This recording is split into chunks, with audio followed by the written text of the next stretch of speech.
So hello everyone, আজকের ভিডিওতে আমরা ফুড এসআইয়ের কিছু অপ্রিয় সত্য কথা আলোচনা করতে যাব। কারণ চারিদিকে শুধু একই আপডেট নিয়ে সবাই আমরা ওয়েট করে আছি, কী আপডেট আসছে, কী কেস কাচারি নিয়ে আসছে। তো এখানে আমাদের দেখছি তো দুটো দল ভাগ হয়ে গেছে আমাদের অ্যাসপিরেন্টদের মধ্যে, আমাদের নিজেদের মধ্যেই। কেউ চাইছে যে কেস কেসের রায় হোক, রি এক্সাম হোক। কেউ চাইছে যে না, তাড়াতাড়ি রেজাল্টটা দিক। এবার দুটোর মধ্যে কারা সঠিক কারা বেঠিক, এই কনক্লুশনটা আজকে আমরা এই কনক্লুশনে পৌঁছানোর একটা পথ বের করার চেষ্টা করব। আপনারা আপনাদের মতামতটা অবশ্যই কমেন্ট করবেন। তাহলে আমাদের চারিদিকে শুধু আমরা ঘরে বসে কি ভাবছি সেটা ভাবলে হবে না, আমাদের একে অপরের মধ্যে আমাদের কে কেমন ভাবনা চিন্তা সেটা আমাদের শেয়ার করতে হবে, এবং কমেন্টের মাধ্যমে আমরা তাহলে জানতে পারবো চারিদিকে এনভায়রনমেন্টটা কী চলছে। অবশ্যই কমেন্ট করবেন। তো কয়েকটা কথা আমরা আজকে জানবো। তো চলুন শুরু করা যাক ভিডিওটি। তো প্রথম কথা হলো, দেখুন, যারা বলছে রি এক্সাম চায় তাদের জন্য একটা ব্যাপার, আর একটা দল হলো যারা বলছে যে না, রেজাল্ট চাই। এবার দেখুন ব্যাপারটা কি হচ্ছে, দুটো পয়েন্ট আলাদা আলাদা বলি। যারা চাইছে রেজাল্ট তাদের পয়েন্টগুলো বলি। তারা এক নম্বর বলছে যে এখানে দেখুন রেজাল্ট চাইছে, তার মানে এর পজিটিভ আর নেগেটিভ বলি, এর পজিটিভ একটা আর এর নেগেটিভগুলো আলোচনা করি। যারা বলছে রেজাল্ট চায়, তাহলে রেজাল্ট চাই কেন বলছে, যে কারণ কেস কাছারিতে জিনিসটা ঝুলেই থাকবে, এমন রেজাল্ট হোক, যারা পাস করবে করবে, তাদের তো ভবিষ্যৎটা ক্লিয়ার হবে। এটা পজিটিভ দিক। নেগেটিভ দিক কি, যদি রেজাল্ট হয়েই যায় তাহলে যে অসৎ উপায়ে যে সমস্ত যারা চাকরিগুলো পরীক্ষা দিয়েছিল, যারা কোশ্চেন আউট করেছিল, তাদের কী শাস্তি হবে? তাদের তো কোনো শাস্তি হলো না। তাহলে এদের একটা পয়েন্ট, এটার নেগেটিভ দিকও আছে। এখন ব্যাপার হলো, এবার রি এক্সামের ব্যাপারটাতে আসি। রি এক্সাম যারা বলছে তারা বলছে যে কারণ রি এক্সাম এই কারণে করতে হবে, কারণ ম্যাক্সিমাম পরীক্ষা কি হয়েছে, আমাদের বেআইনিভাবে হয়েছে। কোশ্চেন লুট হয়ে গেছিলো, কোশ্চেন আগে থেকেই লিক হয়ে গেছিলো, এবং হলও অনেকজন দেখা যাচ্ছে পুরো হল ম্যানেজ করে নিয়েছিল। এই কারণ থেকে পরীক্ষাটা বাদ করে দেওয়া হোক। তাহলে দুই জায়গাতে কিন্তু সমস্যা আছে। যদি রি এক্সাম হচ্ছে, তখন আমাদের মধ্যে প্রশ্ন আসছে যে তাহলে ভালো ছেলেগুলো যারা পরীক্ষা দিয়েছিল তাদের কী হবে? তারা তো 100% পরীক্ষা দিয়েছিল। যদি 400টা সিট থাকে, তাহলে দেখা যাচ্ছে যে যদি 200টা হয়তো, যদি 100টা যদি দেখা যাচ্ছে ইললিগাল চাকরি পাবে, তাহলে 300টা কিন্তু ভালো চাকরি পাবে। তাহলে এই 300টার ভবিষ্যৎ কী হবে? তাহলে আমরা এবার কি হচ্ছে, যাদের এক্সাম ভালো হয়নি, আমরা তারা চাইছি যে রেজাল্ট না হোক, রি এক্সাম হোক। কারণ এমনও হয়নি।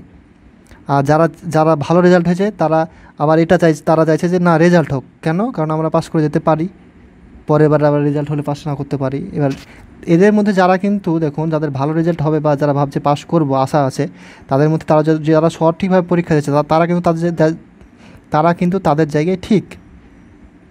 এক, তারা সঠিকভাবে পরীক্ষা দিয়েছে। দুই, তারা সেই জন্য রেজাল্ট চাইছে। এইবার আপনারা যারা রি এক্সাম চাইছেন তাদের ব্যাপারটা দেখুন। আপনারা একটু ভাবুন, রি এক্সাম চাইলে কি হচ্ছে, যারা সঠিকভাবে পরীক্ষা দিয়েছে তাদেরকে আপনি কী উত্তর দেবেন?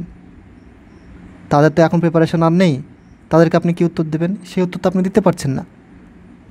এইবার বলি, রি এক্সাম যখন চাইছেন, আর এখানে আরেকটা ব্যাপার হচ্ছে, যারা চাইছে রি এক্সাম তাদেরকেও গালাগালি করা হচ্ছে, বলা হচ্ছে যে তোরা মানে হচ্ছে যে যারা রি এক্সাম যাচ্ছে তারা হচ্ছে দেখা যাচ্ছে কোচিং সেন্টার দালাল। কোচিং সেন্টারে রি এক্সাম হলেই ওরা আবার কোর্স বিক্রি করতে পারবে, 1 নম্বর পয়েন্ট। 2 নম্বর পয়েন্ট, তারা দেখা যাচ্ছে যে শাসক দলের বা গভর্নমেন্টের এগেনস্টে তারা হয়তো যাওয়ার জন্য এটা বলছে। এটা একটা ব্যাপার আছে। বা হয়তো তারা নিজেরাই হয়তো মানে রি এক্সাম মানে যারা চাইছে তারা তাহলে কী বলছে, যে তারা হচ্ছে যে শাসকের এগেনস্টে আছে, এইসব ব্যাপারগুলো বলছে, যে কারণ তাই তারা রি এক্সাম চাইছে। এইবার দেখুন, যারা আবার রেজাল্ট চাইছে, যে আমরা রি এক্সামের রেজাল্ট চাই, তাদেরকে আবার কী বলা হচ্ছে, তারা বলা হচ্ছে যে না, তারা শাসক দলের দালাল। আবার কি বলা হচ্ছে, যে না, তারা তাহলে প্রশ্ন আউট করেছিল, তারা তাহলে ওই প্রশ্ন চুরি করার দলের লোক। তাহলে দুটোই কিন্তু ভুল। এর মধ্যে 100% দেখুন, আপনার রি এক্সাম হলেও কিন্তু যারা ভালোভাবে পরীক্ষা দিয়েছে তাদের সাথে অন্যায় করা হবে। এইবার ব্যাপার বলি, যারা চাইছে রি এক্সাম তাদের জন্য কান খোলা একটা কথা শুনে রাখুন। প্রথমত বলছে রি এক্সাম কেন চায়, কারণ পরীক্ষাটা হয়েছে বেআইনিভাবে, এখানে ইললিগাল অনেক কাজ হয়েছে, অনেক কারচুপি হয়েছে। আচ্ছা, অবশ্যই হয়েছে। এবার যে anti corruption of PSC anti corruption যারা ছিল, পিএসসি যেটা অ্যান্টি কারাপশন আছে, অ্যান্টি কারাপশন দলে যারা আছে তারা তো চেষ্টা করছে। তাহলে এরা যদি অ্যাকচুয়ালি লিগালি এরা ভাবে যে না লিগাল চাকরি হোক, তাহলে এদের জন্য, এদের মধ্যে আমার কয়েকটা প্রশ্ন আছে, তারা প্রশ্নগুলো আপনারা আমার কমেন্টে উত্তর দেবেন। তাদের জন্য কমেন্ট, যারা এই সব যুক্তিগুলো দেখাচ্ছেন তাদের কাছে প্রথম কোশ্চেন হলো, নোটিফিকেশনে বলাই হয়েছিল যে কোশ্চেন পেপার বাড়ি নিয়ে আসা যাবে না। তাহলে কোশ্চেন কী হবে? বাড়ি নিয়ে আসা যাবে না।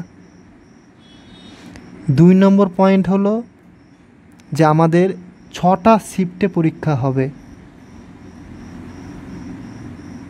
3 নম্বর হলো নো ওএমআর বুকলেটের যে আমাদের কার্বন কপি।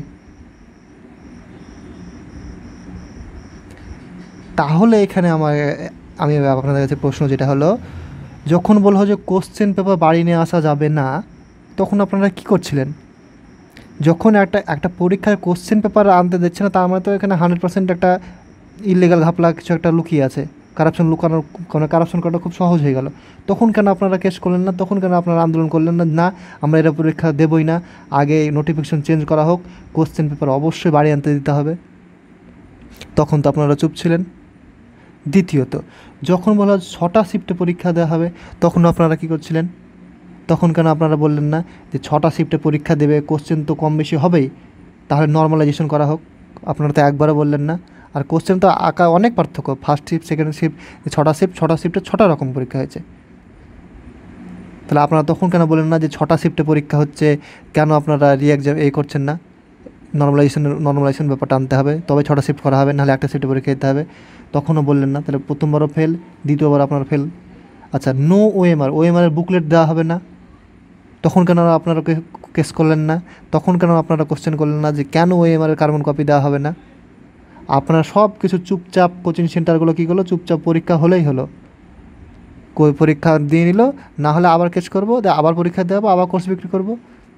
মাঝখান থেকে এই ভালো ছেলের নিয়ে টানাটানি, আর যারা পড়াশোনা করছে তাদের নিয়েও টানাটানি, এদের নিয়েই টানাটানি। তাহলে যারা রি এক্সাম করছেন, ওদের যেমন পজিটিভ দিকও আছে, এই সব 3টে প্রশ্নের আমাকে উত্তর দিন কমেন্টে। আর আমি কথাগুলো ঠিক বললাম কি ভুল বললাম, আপনি যদি ঠিক দেখুন, যারা আমার কথা যাদের খারাপ লাগবে তারা কিন্তু অবশ্যই খারাপ বলতে কমেন্টে আসতে, তারা মানে একটু ওয়েট করবেন না, তারা অবশ্যই কমেন্ট করে দেবে। তাই যাদের কথাগুলো ভালো লাগলো তারাও কমেন্ট করুন, তবেই তো মনে হবে যে আমার সাথে কেউ আছে, আমার কথাগুলোর সাথে কেউ আছে। তাই যদি মনে হয় যে আমি সঠিক বলছি, তাহলে এই না যে আপনি ভিডিওটা এড়িয়ে চলে গেলেন, আপনি কমেন্ট করুন যে হ্যাঁ আপনি সঠিক বলছেন, আমি আপনাদের পাশে আছি, না আমরা আপনার পাশে আছি। আপনি এরকম ভিডিও আপলোড করে যান, তাহলে আমি নেক্সট আরও উৎসাহিত হব। আর চ্যানেলটা অবশ্যই অবশ্যই অবশ্যই সাবস্ক্রাইব করে নেবেন, আর ভিডিওটা অবশ্যই শেয়ার করবেন, চারিদিকে শেয়ার করুন, এবং তাহলে হতাশার দিক থেকে আমরা একটু বাইরে বেরোতে পারবো। তো দ্যাটস ইট, ধন্যবাদ।